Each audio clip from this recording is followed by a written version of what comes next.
I would yield 3 minutes to the gentleman from Michigan, again, an original co-sponsor of the bill, Mr. Bishop. 3 minutes. Gentleman from Michigan, Mr. Bishop, is recognized for 3 minutes. Thank you, Mr. Chair, and thank you, Mr. Speaker. I first would like to begin by thanking the gentleman from Flint, Mr. Kildee, for his leadership in this matter, for raising our attention to this, and I'd also like to thank Chairman Upton for his leadership for the Michigan delegation and bringing us together and putting aside any partisan differences to address a need of our great state and also for the children and families across our country.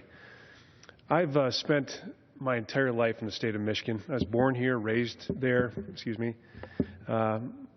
many generations before me the same, born and raised in Michigan. My family, my current family, my wife and my kids, I have 3 kids who also live in Michigan and will also, I'm sure, see to it that their children live there as well.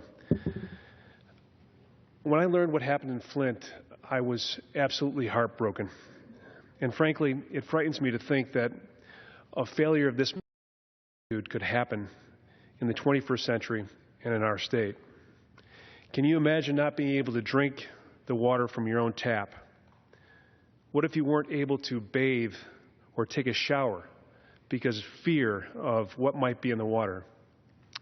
The anger and the frustration is palpable, and it should be. My district borders on Congressman Kildee's, and I can tell you firsthand, the crisis not only impacts the community of Flint, but the entire Great Lakes state. For weeks, I've seen local high schools, veterans groups, concerned citizens, you name it. People from all over Michigan are rising to address the crisis and to help the residents, the families and children of Flint. When it comes to local, state, and federal leadership, we must do everything possible to help as well.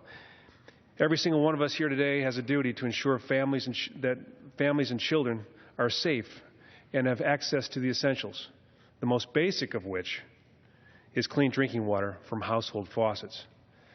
Sure, we can point the fingers and play the blame game, but when it comes down to fixing it, we must do so fast, and we need more actions than words. We need solutions.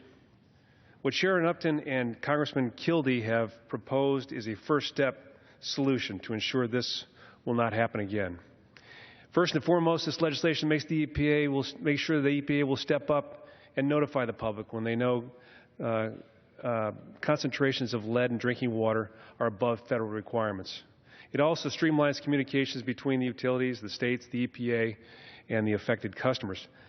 The entire delegation of the state of Michigan in Congress agrees this is a crisis. But to be clear, this is not a Democrat or Republican issue. And I would say shame on anyone who attempts to capitalize on this issue or use the families of Flint in this crisis to further their own personal agenda. This is about common sense and delivering solutions to these children and families. So I ask my colleagues on behalf of both sides of the aisle to join Michigan and help us take action.